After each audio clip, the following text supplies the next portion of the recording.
না না আচ্ছা আমরা স্ট্যান্ডে যাবো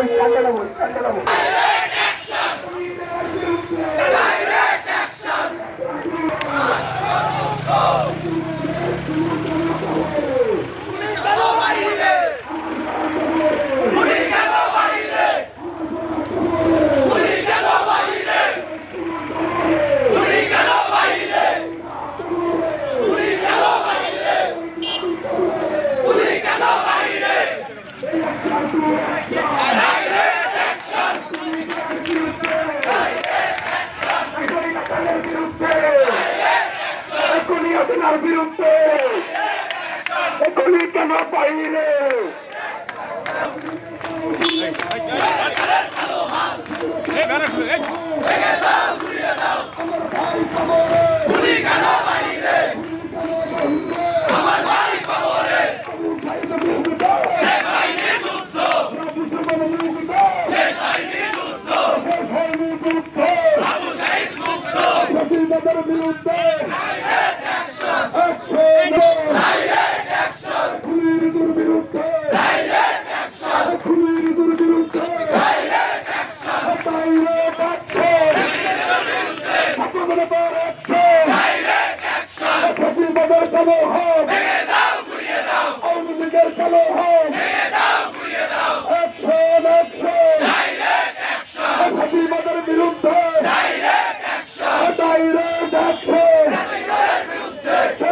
বিরুদ্ধে আবু সাইদ মুগ্ধ আজ সুমন মুগ্ধ রব্বি সুমন মুগ্ধ লেগেছে রে লেগেছে আগুন লেগেছে খুনের জবাব কেন প্রশাসন জবাব দে খুনের জবাব কেন অ্যাকশন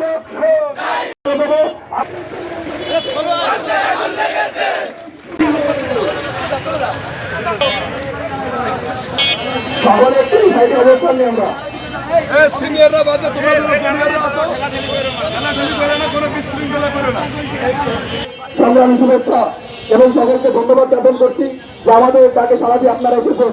সেখানে ধন্যবাদ জ্ঞাপন করছি প্রশাসন ছাত্র আন্দোলনের পক্ষ থেকে সকল সাংবাদিক ভাইদেরকে যারা আমাদেরকে সহযোগিতা করেছেন।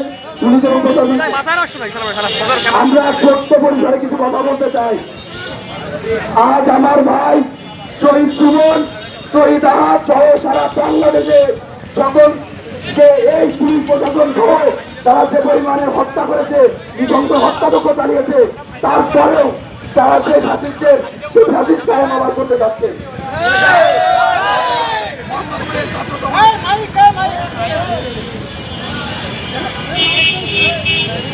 আমরা 4 তারিখে আন্দোলনের ডাক দিয়েছিলাম, সেখানে আমাদেরকে কে কি করেছে আমাদের খুব ভালো করে মনে আছে। আমরা স্পষ্টভাবে মনে দিতে চাই, আমরা প্রশাসনকে ভিডিও ফুটেজ পর্যন্ত দিয়েছি, কিন্তু তাহলে তাদের কি অপরাধতা যে 4 তারিখের আগে আমরা কে কোথায় আছে আমাদের ফোন ট্যাপ করে তাহলে আমাদের মতো শিক্ষার্থীদের লোকেশন তারা ট্যাপ করতে পারে, তাহলে এখন কেন পুলিশের তা করতে পারছে না? আমার ভাইরা শহীদ হয়েছে, আপনাদের কি এখন পুলিশ হাসিনার পক্ষ থেকে লীলা খেলা দেখতে ভালো লাগে? তাহলে আপনারা কেন এখন এরকম করছেন? আমরা বঙ্গবন্ধুর হত্যাকাণ্ড দেখি নাই? 1975 সালে বঙ্গবন্ধুকে হত্যা করা হয়েছে। সেই বঙ্গবন্ধুকে হত্যা করার পর 2023 সালে সেই খুনের বিচার করা হয়েছে। বঙ্গবন্ধুর লাশটি কেউ তুলছে কখনো?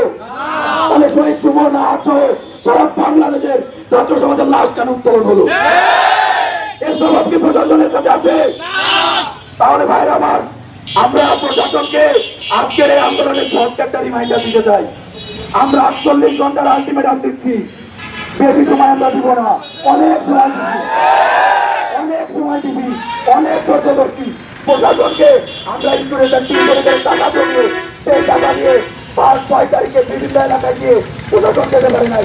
আমরা যে বিভিন্ন জায়গায় ঘুরে বেড়াইছি, বিভিন্ন মানুষকে প্রোটেক্ট করেছি। এই যে পূজার সময় আমরা নিজের পকেটে টাকা খরচ করে বিভিন্ন পূজা মণ্ডপে গিয়ে এই প্রশাসনকে হেল্প করেছি। আর প্রশাসন আমাদের বিনিময়ে কি দিচ্ছে? আমাদের যারা খুন করেছে, যারা আমাদের খুনি মোহাম্মদপুর বাজারকে তারা হেঁটে বেড়াচ্ছে, আর প্রশাসন বলতেছে তারা নাকি দেখে না। আমরা দেখি আমাদের চোখ, আপনাদের চোখ নেই, তাহলে আপনারা যদি নাই থাকেন এই গোয়েন্দা সংস্থা, এই যত যা সংস্থা আছে এগুলো চাকরি আপনারা ছেড়ে দেন। আপনাদের দরকার নেই আমাদের করের টাকায় এই টাকাগুলো নষ্ট করার।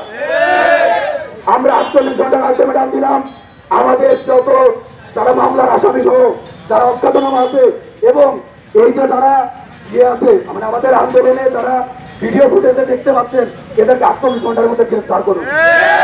তাহলে কঠোর থেকে কঠোরতর আন্দোলন করে তোলার হুমকি দিচ্ছি, হুমকি এমনি করে কথা বলতেছি না। সকলকে ধন্যবাদ এবং এই সম্প্রতি ছাত্র আন্দোলনের পক্ষ থেকে আবারও সকলকে শুভেচ্ছা ও অভিনন্দন জানাবো। এখন আপনাদের সামনে অতি সংক্ষিপ্ত পরিসরে কিছু কথা বলবেন মোহাম্মদপুরের অতি জনপ্রিয় ছাত্র প্রতিনিধি মেহেদী হাসান মামুন।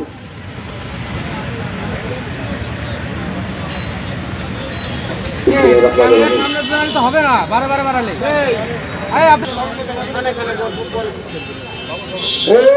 আবু সাইদ মুক্ত জেগেছে রে জেগেছে লেগেছে রে লেগেছে। জীবন দেওয়ার জন্য যারা মাঠে নামে তারা জীবনের পরোয়া করে না।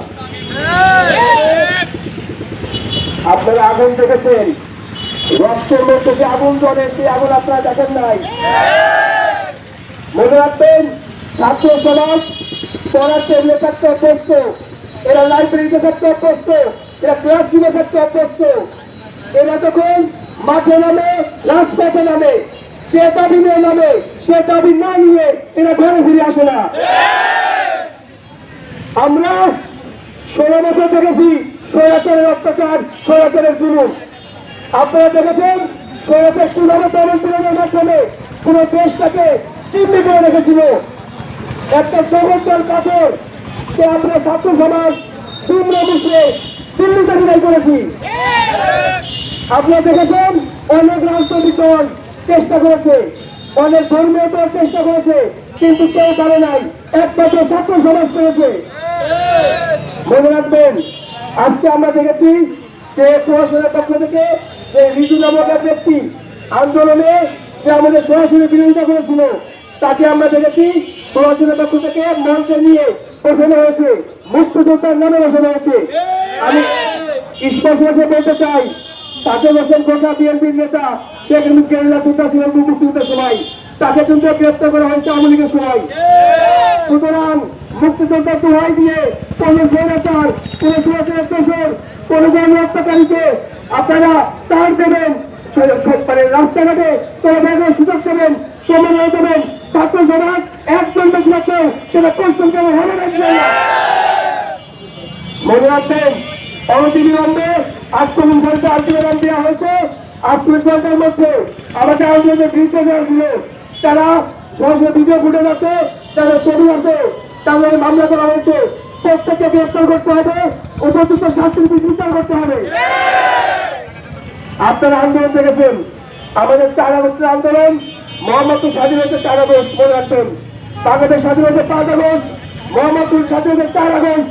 আমরা আমার ছাত্র হাত ছোট ভাই শুনেন, তাদের জীবনের পথে আজকে আমরা এখানে দাঁড়িয়ে আছি। 1 শতাধিক আমার সহকর্মীরা আহত হয়েছে। সুতরাং তাদের রক্ত জীবন দিয়ে আপনারা খেলবেন না। পরিষ্কার ভাষায় বলতে চাই, যদি স্বৈরাচারের দোষর, গণহত্যাকারীর দোষরদেরকে গ্রেপ্তার করে উপযুক্ত শাস্তি দেওয়া না হয় তাহলে কাপড়ের কাপড় পরে আমরা মানি নামবো ইনশাআল্লাহ। আজকে আমাদের যেগুলো দাবি উত্থাপন করা হবে, যে দাবিগুলো আমরা উত্থাপন করবো সবগুলো অনতিবিলম্বে 48 ঘন্টা বসে আমার দাবি পূরণ করতে হবে, না হলে আবার কোনো কর্মসূচি ঘোষণা করা হবে ইনশাআল্লাহ। এই বলে আমি শেষ করছি। আসসালামু আলাইকুম। তবে আমার সহকর্মীরা বলে গেছে যদি 48 ঘন্টার ভিতরে তাদের বিচারের আওতায় না আনা হয় আমরা অচিরে প্রশাসনের বিরুদ্ধে যেতে বাধ্য হবো ইনশাআল্লাহ। এখন আপনাদের সামনে আমাদের সামনে সংক্ষিপ্ত পরিচয়ে কিছু কথা বলবেন শেখ শাহ। আউযুবিল্লাহি মিনাশ শাইতানির রাজিম, বিসমিল্লাহির রহমানির রহিম। সংগ্রামী ছাত্র জনতা, সবাইকে আমার বিপ্লবী শুভেচ্ছা জানাচ্ছি। আপনারা জানেন গত 16 ডিসেম্বর আমাদের খুনি রিজুকে নিয়ে ওই ধরনের রাজনীতি থেকে বেরিয়ে আসুন। রাজনৈতিক নেতৃবৃন্দকে বলবো যারা খুনি হাসিনা দোষরদের পুনর্বাসন করার মাধ্যমে আমাদের শহীদ আহত এবং সুমনের রক্তের সাথে বেইমানি করছে। আপনাদেরকে হুঁশিয়ারি করে দিতে চাই, আমরা প্রশাসনের কাছে দাবি জানাচ্ছি দ্রুত খুনিদের গ্রেফতার করে বিচারের আওতায় আনুন। আওয়ামীলীগের বিরুদ্ধে, সরকারের বিরুদ্ধে, স্বাধীনতার বিরুদ্ধে, সিয়াসিদের রক্ত, সিয়াসিদের রক্ত